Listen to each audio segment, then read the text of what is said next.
Now, you stood for the leadership once before. Mm-hmm. Why are you standing again? Well, I didn't get it last time, so that's one reason.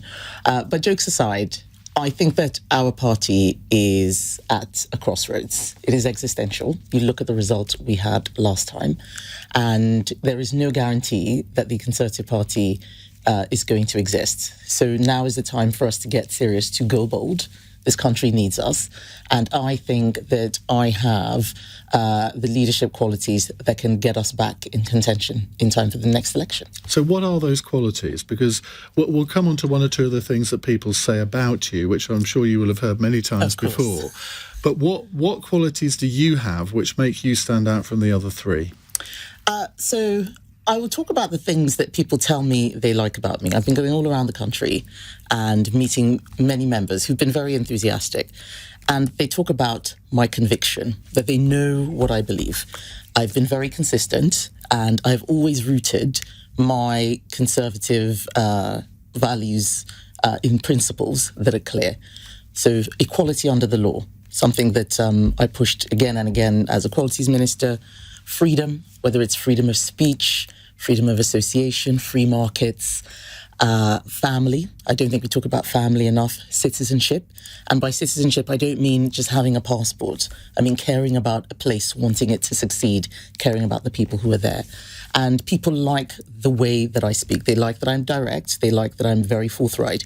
But the thing they love the most is that they think that I can fight for conservative values, that I didn't allow myself to be pushed around. I defended our party, I defended our values and our principles, and they think that that's Which actually annoyed some of your colleagues, didn't it? Yeah, sometimes it did.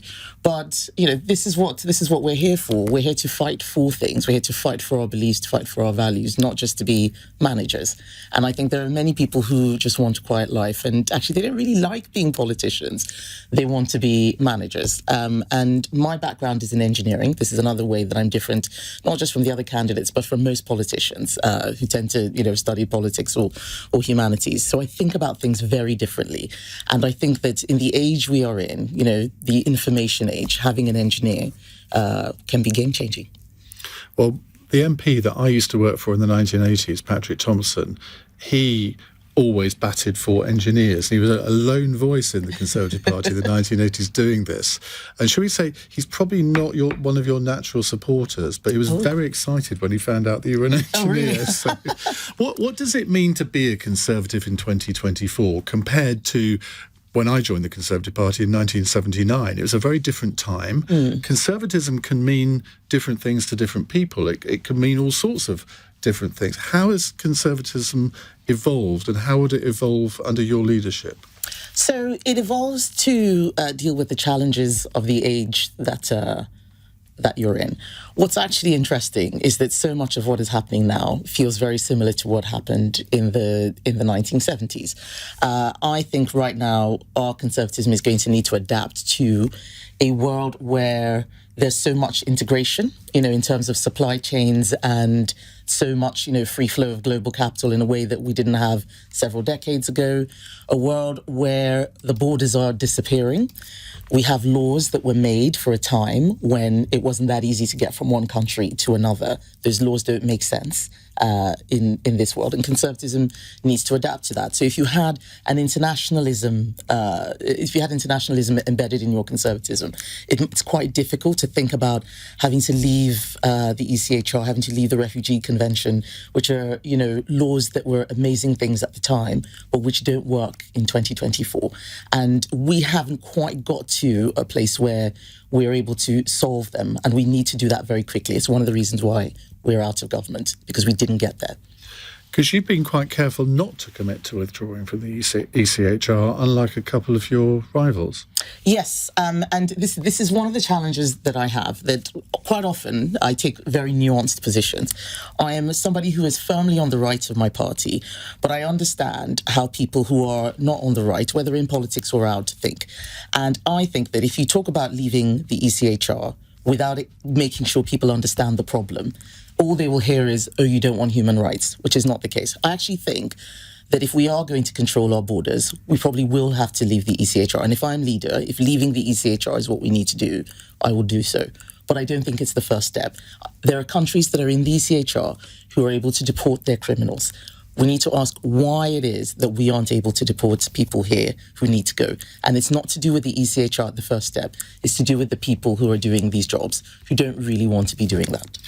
Now, you say you're firmly on the right of the party, and yet in the MP's votes, you've been eclipsed by an MP who I never thought was on the right of the Conservative Party, Robert Jenrick, but who has run quite a successful campaign convincing people that he is, using the ECHR as one reason.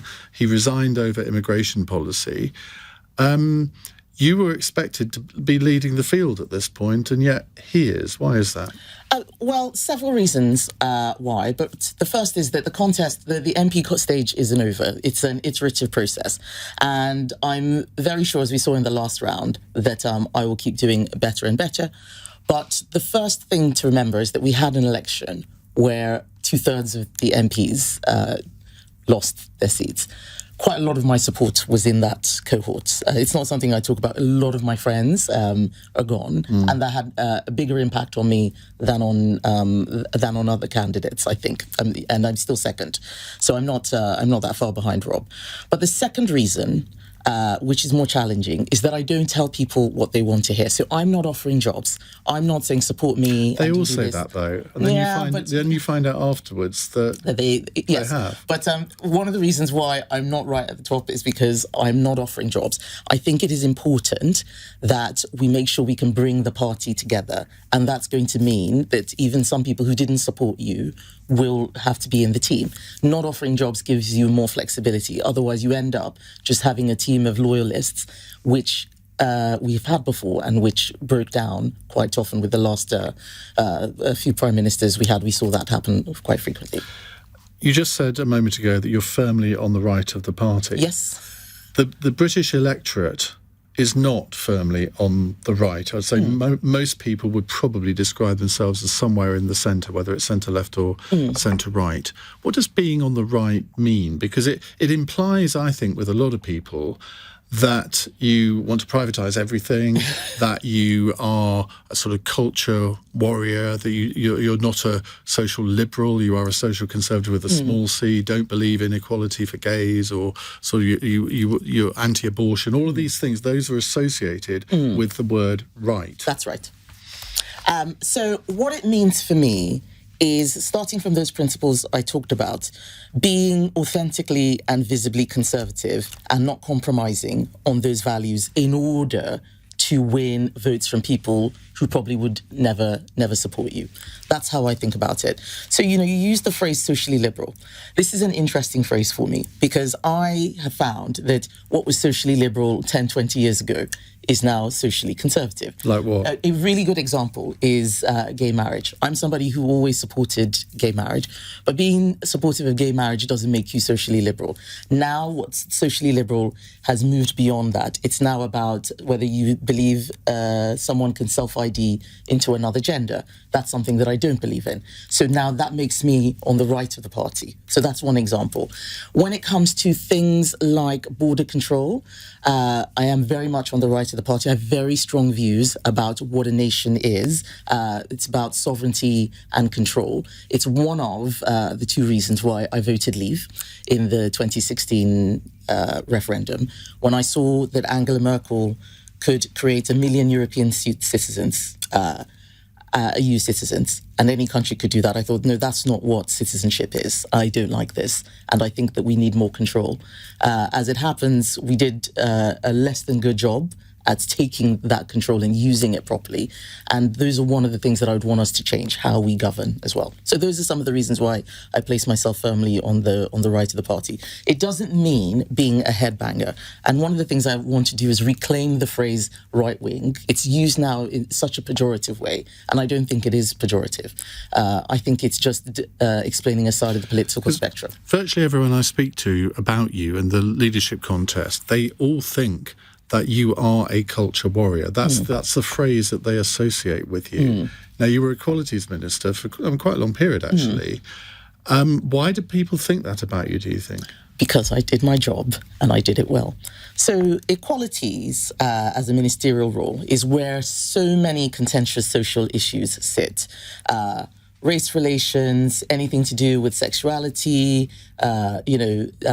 sex, gender, religion, all of those things sit in the equality space. And what had been happening was the party had just gone with the Labour consensus that equalities is a left-wing thing, so we'll just do everything that Labour had been doing. And when I came into the job, I thought, no, this is not how we do things. I believe in equality under the law. I don't like identity politics. It's one of the reasons why I'm in the Conservative Party and not Labour, because I hate identity politics. I hate this thing of people being put into different groups and, you stay in your lane. No, this is your group. This is the kind of music you listen to. This is the party you support. This is what you watch. This is how you speak. I hate that. I want us to have a shared British identity. I want us all to be treated exactly the same. We were not doing that until I came in and imposing that.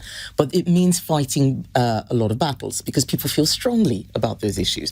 So if people feel strongly about issues and you think they're wrong, you have to come out and defend your principles and your values. Many people would rather just not talk about these things at all. Don't say anything. Well, they found it quite embarrassing to even be talking too much about race unless we were apologizing for Britain's history. Whereas I'm proud of Britain's history. I think it's a great history. So it's things like that that make people say that I'm a culture warrior. I was just doing my job. And I think actually if a lot more people did their jobs the way I did, we'd probably still be in government. Just before we go to a break, you hit the headlines a few days ago when you said that you became working class when you worked in McDonald's as a 16-year-old. Just take me through the logic of that. Well, that's not what that's what people inferred. I said I became working class when I turned 16, when I was working at McDonald's. But what made me working class was the fact that I came to this country with no money, no friends, no parents. I had a place to stay, but I had to work to eat, otherwise I would starve.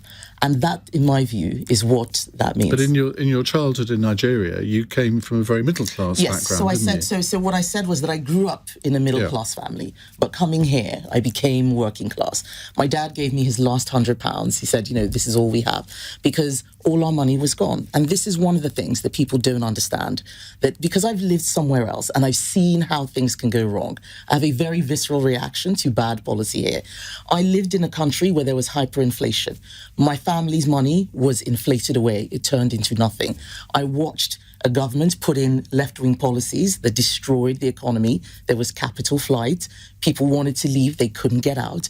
I've seen downward social mobility. We talk about social mobility in this country as if it's something that only goes up. And it is a secret that every immigrant to this country knows, that you can go backwards. And that is why I think you find a lot of people from immigrant backgrounds being very aspirational, this tiger mum phenomenon that we see, because many of them know what it is like to live in a place where there are a lot of poor people and it can happen very quickly. And that's the point I was making. But what is interesting is the reaction to that. It is unique in this country, the way we police class, when actually a lot of people here no longer fit into the class system as it used to be. I'm not working class. I'm middle class now. But for a point in my life when I had to walk everywhere because I didn't have enough money to get on the bus and I was working in McDonald's, yeah, I was working class. I know who I am.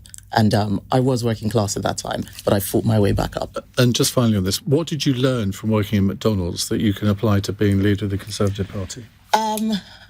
To smile no matter what people say to you.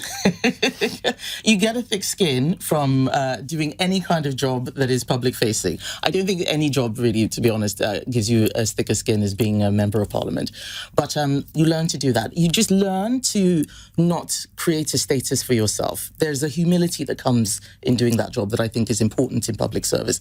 Learning to be humble, learning to put yourself in other people's shoes. There were people who would come in who didn't have any money and they would ask for food and we weren't supposed to give them food. And you sort of look around and just wait and you sneak them something. You have a lot of empathy and sympathy for people who are living that sort of life, knowing that that could be you if things went wrong for you.